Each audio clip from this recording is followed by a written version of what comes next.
না। একদমই তাই। হাঁপানি শব্দটা যেন শীতকালে আপামর শিশু থেকে আপ টু বয়স্ক মানুষ প্রত্যেকের কাছে খুব বড় একটা টেনশনের কারণ হয়ে দাঁড়ায় যে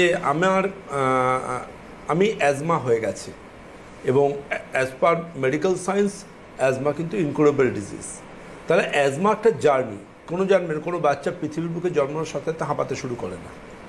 এই হাঁপানোর অবধি তাকে একজন অ্যাজমার পেশেন্ট হতে কিন্তু যে রাস্তাটা জার্নিটা তাকে ওভারকাম করতে হয়, সেই জার্নিটা কিন্তু প্রচণ্ড রকম একটা নিজের শরীরের উপর অত্যাচার করা।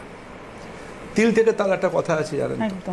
এই তিল থেকে তালের মতো একটা কথা হচ্ছে আমাদের আয়ুর্বেদ চিকিৎসা বিজ্ঞানে আমরা বলি, সেটা হচ্ছে হাঁচি থেকে হাঁপানি। হাঁচি থেকে হাঁপানি।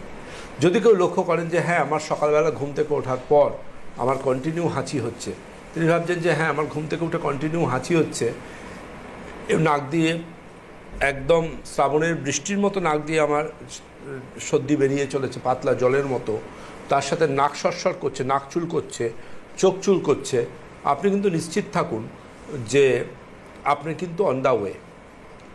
লক্ষ্য করে দেখবেন এই ধরনের পেশেন্টদের ক্ষেত্রে রাত্রিরে 1টা থেকে 3টের মধ্যে শ্বাসকষ্ট শুরু হয়, নিঃশ্বাসের রং কি ক্রেপস এগুলো চলে আসে, প্রচণ্ড নিঃশ্বাসে একটা সাঁই সাঁই সাঁই সাঁই হুইসেলিং আওয়াজ আসে, এবং মোটামুটি ভোর রাত্রে তারা আবার ঘুমিয়ে পড়ে।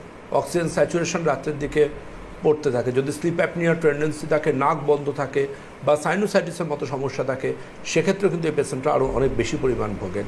অনেকে ভাবেন হাঁচি হয়েছে, চলো ডাক্তারবাবুর কাছে যাব না, এই একটু ওষুধের দোকান থেকে ওষুধ কিনে খাইয়ে দিই, এতেই হয়তো ঠিক হয়ে যাবে। কিন্তু তারা ভুলে যান যে হাঁচি থেকে কিন্তু আগামী দিনে হাঁপানির সমস্যা চলে আসতে পারে। এই ধরনের পেশেন্টের ক্ষেত্রে কিন্তু ব্লাডের IgE, এই ইমিউনোগ্লোবুলো মডুলেটর, আর তার সাথে স্যাট অর্থাৎ সেরোলজিক্যাল অ্যালার্জি টেস্ট, যাকে আমরা অ্যালার্জি প্রোফাইল বলি, এটা কিন্তু ভীষণ গুরুত্বপূর্ণ। কিন্তু এর পাশাপাশি জানানো উচিত যে এই যে হাঁপানি, যাকে আমরা ডাক্তারবাবুরা বলি, ডাক্তারবাবুদের ভাষায় COPD, that is chronic obstructive pulmonary disease, এবং আয়ুর্বেদে যাকে বলা হয় শ্বাসরোগ। তো এই যে ক্রনিক অবস্ট্রাকটিভ পালমোনারি ডিজিজ, এটা কাদের হয়, কাদের সতর্ক হতে হবে?